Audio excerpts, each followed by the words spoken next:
Hello!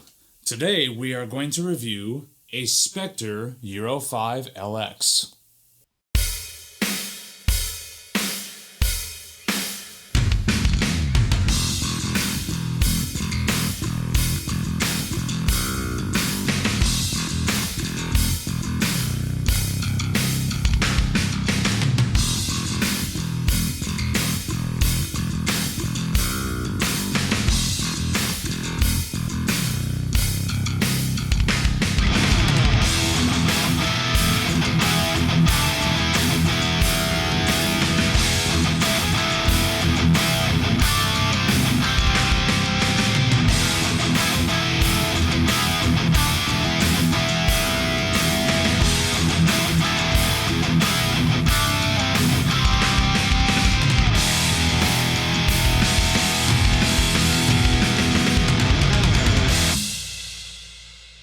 So first of all, let me disclaim this review by just stating that I am in no way a bass player. I'm just a guitar player that records shit at home, and I happen to need a decent bass to be able to track bass parts. I like a little bit nicer basses though. I don't go for like, oh here, just grab something cheap and put a good pickup in it. I'd rather spend the money and get something decent that I know is going to withstand whatever I want to put it through and is going to sound great on my recordings. Do I think that this fits the bill? Absolutely. And here I'll give you more details as to why. First of all, let's go over the specs of this Spector. Wordplay, get it? No? Okay, let's move on. Anyways, we have a 3-piece Maple Neck-thru body construction. We have Alder body wings. Separating the Alder from the flame maple top is a thin layer of walnut that goes through the body. Pretty cool. We have a Rosewood fretboard with 24 frets. We have gold hardware. Schaller tuners. We have a brass nut. And we have a Spector designed brass bridge as well for maximum sustain. We also have EMG 40 pickups as well as a Spector TonePump Preamp. So the first thing that you notice right away when you pick up this bass is, man, it's hefty. It's almost not even an instrument, it's more of a weapon. It's that heavy. Like, I could seriously kill a home intruder with this thing, not kidding. I don't have a scale to accurately give you a measurement of how much it weighs, but to give you a frame of reference, I have my Dingwall combustion, and this thing is considerably heavier than that. It's hefty, but it's also built to withstand a lot of hard playing on this. It's built tough. It really is. It's got a really nice gloss finish on it, which I'm not usually too big on the gloss finishes, but that's one of the things that Spector has always done, and they've always done well, is they've been known in the past for a nice, high gloss, highly buffed out finish. So it doesn't give you any of that like gym floor feel. Like right now, I'm in the middle of a California summer. It is brutally hot, but at the same time, as much as I'm sweating, I'm not getting that gym floor feel on the back of the neck or on the body of this thing. So it's still being pretty comfortable despite the conditions that it's in right now. The neck is kind of fat, but it's not like unbearable. It fits the shape of my hand pretty well. I can definitely see how some players might need to get used to that, so it's definitely not a neck profile that's for everybody. It's also, because of the way that the NS design is, the fabled NS design that Spector has always made, it doesn't exactly have the best high fret access. So if you're a bass player that really likes to dig in and get those higher notes up here for soloing, it's not exactly the best design for that. But that being said, it's still really well built. The only issue that I found after going over this whole thing with a fine-tooth comb is that we do have some rough fret ends on this particular instrument. We've got a few fret ends on the treble side up around the higher frets, which, what I was mentioning earlier, how the access isn't really there, okay, maybe that's not so much of an issue.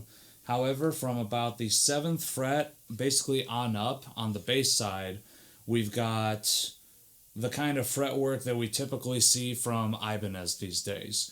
You know, rough fret edges, not enough to like cut you open, but just rough enough that you're like, that could be a little bit better, that could be a little bit more comfortable. As far as how this thing sounds, well, here, let's check it out. You know, one of the things that Spector basses has always been known for is how versatile they are. So, I mean, I can definitely see how you can do quite a bit with this bass. I mean, everything from getting in there and getting a little slapping and popping.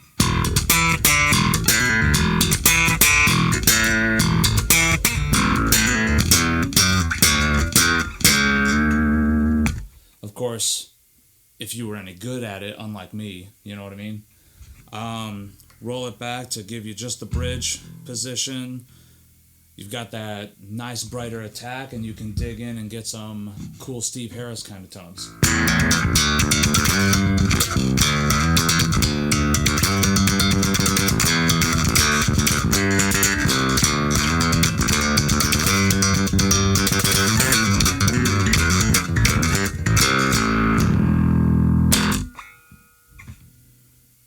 Speaking of that bridge pickup, pick up a pick and you can really grind out some awesome metal tones on this thing too.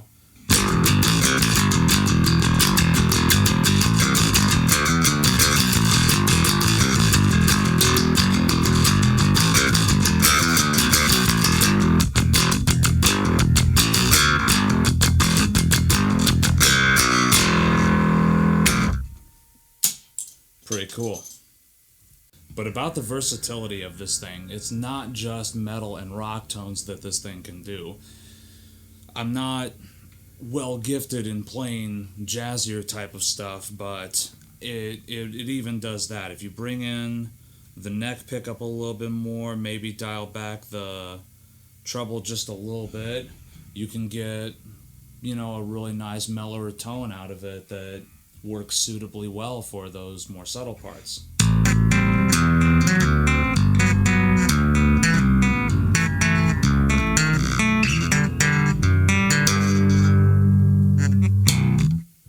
Pretty cool. All in all, it sounds great. It's really, really versatile. The preamp, it's got a nice sweep to both the treble and the bass. It's a very, very loud preamp. So it's a little bit louder than I'm used to, but that's all right. That just means that you can't max out the bass or the treble, otherwise you start to get some peaking when you're recording. Whatever, that's cool, easy adjustment. The thing that I've noticed that was different that I'm not typically used to is, typically on the basses that I play, I'm used to a blend knob, and this really doesn't seem to have it. It seems like it's got a neck volume and a bridge volume. You know, whatever, still sounds cool. So my overall impression of this instrument, you know, I gotta say it's really, really good. I love the construction of it. I mean, it does have the fret end issues, but everything else on this thing is rock solid. It came set up very, very nicely. Even this one is a slightly older model, so from what I understand, this is a bit of an older version of the preamp. I guess the new one may have some push-pull going on, and this one really doesn't have any. But it still sounds pretty good. It plays really, really awesome. It doesn't quite nail that really rough and raw and brutal tone that I like from a bass. But it definitely still sounds good. It sounds very versatile. Take that for what it's worth. It's not exactly my cup of tea, but it may be perfect for some of you other guys that actually know what you're doing, you know? all in all, if I had to give it a rating, I guess, maybe on a scale of 1 to 10, I'd probably give it a solid 8. Solid 8. You know, it's got everything going for it to get it up that high. So, and being that I would give it that kind of a rating and I like the features and appointments on it, would I say that this is worth the amount of money that you spend on it? I think so, yeah. I think with how rock solid this thing is and with just how comfortable it feels when it's up against you and you're playing it, I think to me that makes it well worth the price tag that gets attached to it. I think these things are going for like, I don't know, $2,300 new or something like that. I say it's worth it. My 2 cents anyway. So there you have it about the Spector Euro 5 LX.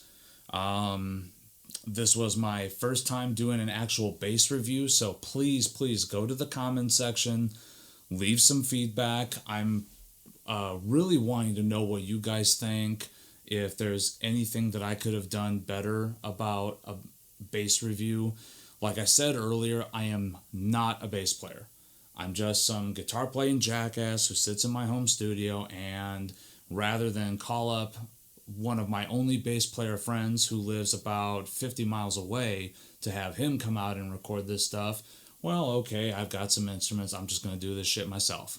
So that's kind of the standpoint that I'm coming from. If there's something you guys would rather see in a bass video that I didn't do or that I didn't cover, please let me know so I can do a better job of it next time. Otherwise, any other comments, questions, concerns are always welcome. Please subscribe. There's a lot more stuff that's on the way. I've got more reviews in the can. I've got footage already shot for a whole bunch of other reviews. I just need to get off my lazy ass and finish editing it. And there's also some collaborations coming up, some with my good buddy Chad. I've got something else that I'm working on that's going to be really cool for an up-and-coming company, hopefully pretty soon. I can't wait to show you guys that video. But yeah, just subscribe and sit tight. There's going to be lots of cool stuff. All right? Thank you so much for watching, and we'll see you again.